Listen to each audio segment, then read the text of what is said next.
మంత్రముగ్ధుల్ని చేస్తాయి. నిత్యం అంతరాత్రి భక్తులతో ఈ ఆలయం కడకలలాడుతూ ఉంటుంది. ప్రకృతి అందాలకు నెలవుగా వివిధ దేవీ దేవతల మూర్తులు నృత్యంగా కనిపిస్తాయి.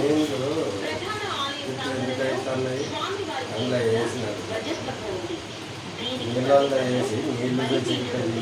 ధ్వజస్తంభం చుట్టూ భక్తులు భక్తి ప్రదక్షిణలు చేస్తారు. సమీపాన్ని గంట దీపం ఉన్న అమ్మవారి మందిరం భక్తులకు దర్శనమిస్తుంది. కార్తీక మాసంలో ప్రాంగణంలో ఇప్పుడు హైదరాబాద్ శివారు ప్రాంతాలు కూడా హైదరాబాద్లో కనిపెట్టారట.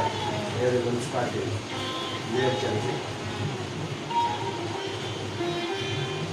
హైదరాబాద్లో బాగా జరిగి వినాయకు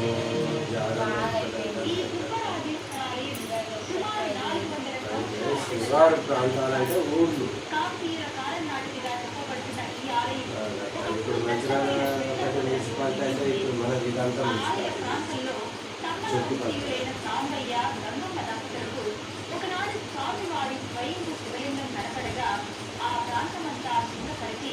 రోజు దీపధూప నైవేద్యాలను స్వామివారికి సమర్పించేవారు.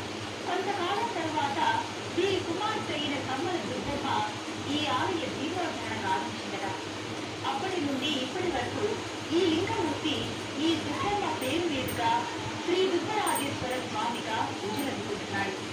గర్భాలయంలోకి చేరుతున్న భక్తులు గర్భాలయంలో కొలువైన శ్రీ దుర్గరాజేశ్వర స్వామిని దర్శించుకొని మహదానందాన్ని పొందుతారు. స్వామి గర్భాలయానికి ఇరువైపులా శృంగి భృంగి ద్వారపాలకులు